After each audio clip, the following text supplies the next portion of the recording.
Your Excellency, distinguished participant, ladies and gentlemen, dear brothers and sisters from Mauritania, I am honored and it's my heartfelt pleasure to join you all from Dubai to be a part of this gathering, which is bringing the greatest of minds from Mauritania back to Mauritania.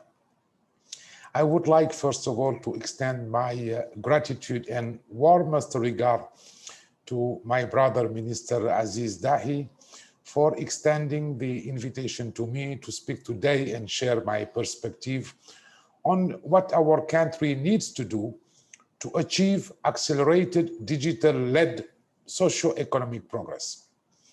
Ladies and gentlemen, this is an opportunity to share perspective on what Mauritania requires to be able to leverage information communication technology, where gaps exist and need to be verbalized and addressed, and where also our immediate attention needs to be focused on a first step until 2025, and then probably onwards until 2030.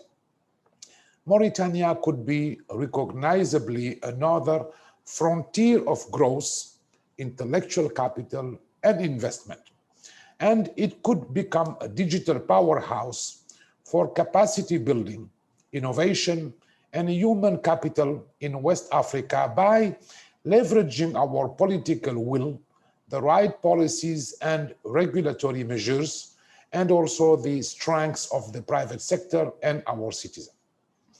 The lesson learned from the pandemic since 2020 demands that we prioritize our collective focus on industries such as education for our children and youth, address healthcare needs of our vulnerable communities, financially include our weaker segments of the society, and develop the needed broadband infrastructure for all to participate and benefit from.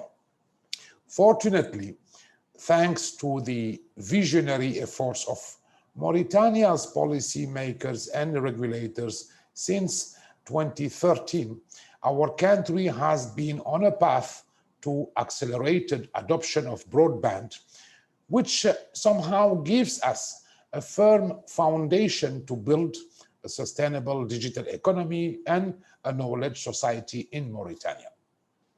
I would like to make this claim after having realized that the development of meaningful and affordable connectivity is and shall remain a key requirement for Mauritania to expedite digital transformation efforts as a means for achieving better, more inclusive and human condition enhancing outcomes.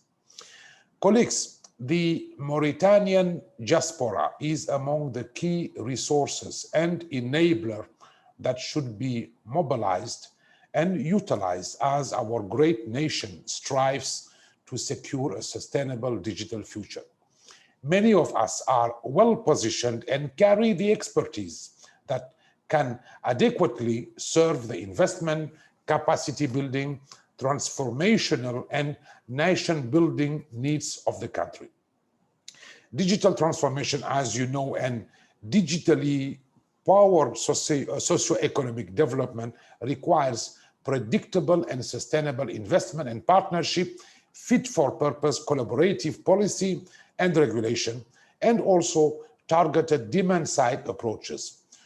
Technologies such as artificial intelligence, IoT, Internet of Things, cloud computing, distributed ledger technology that we refer as blockchain, precision medicine, digital trade, mobility, and many more evolving technological arenas will shape the future of the world, and we must advance in timely deploying and benefiting from each of these technologies. Going forward, as our government leaders take the next step, and this gathering is a reflection of their political will to do so, I invite our collective attention to the needs to few items. Number one, incentivize the private sector to contribute to digital development better, and this requires priority alignment between the government sector leaders on one part and the private sector decision makers on the other part. And in that regard, local innovation, partnership, and collaboration are key to moving forward together in the country. Mauritanian telecom operators, as those anywhere around the world, have proven a tremendous role during the COVID-19 times, and this role needs to be further supported through public-private sector engagement so that our networks are resilient and always ready to mitigate and anticipate crisis situation as the one that we are currently living. The second idea, a promising focus should be on the ICT empowerment of women. We need to heed findings such as those released just last month by the World Bank, noting that Mauritania could increase its wealth by 19% if women had greater opportunity to participate fully in economic activities. The third idea, on the policy side and front, our focus should be to invite foreign direct investment, and that fundamentally entails adopting policy and regulatory approaches that follow the principle of collaborative regulation and should be the fifth generation across the board. Mauritania direly requires capacity building of its youth through technology incubation initiatives, such as those being led worldwide by leading technology providers. I'm referring to entities like Huawei, Ericsson, Nokia, which are uplifting the youth skill for a better tomorrow. Lastly, and I don't want to be long, I would like to again press upon the need for the Mauritanian diaspora to help reduce, I would call it, the brain drain on a proactive basis. And for this, I suggest that we support our esteemed government on the advocacy front, internationally and globally, which will allow Mauritanian citizens abroad to play a proactive role in engaging their resources, networks, business, expertise, name it, and reach to bring direct benefits to Mauritania in terms of both investment and expertise.